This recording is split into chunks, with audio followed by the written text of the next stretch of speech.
terdengar suara aneh dari atas kompor. Wah, ternyata anak-anak pada manggil. Mereka katanya udah selesai mandi. Ayo anak-anak, kita naik semuanya.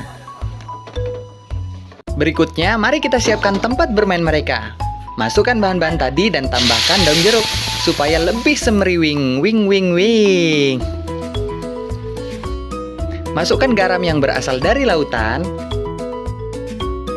Masukkan gula juga yang berasal dari perkebunan. Lalu aduk. Jangan lupa tambahkan air karena mereka suka bermain air. Tambahkan sedikit saja tepung maizena supaya airnya kental dan tidak membuat udang-udang terpental. Hehehe. Karena tempat bermain mereka sudah siap, saatnya mengajak mereka masuk ke dalam tempat bermain. Selamat bermain anak-anak. Jangan pada berantem ya. Tambahkan saus tiram supaya mereka tidak kram. Dan tambahkan saus tomat supaya mereka terus bersemangat.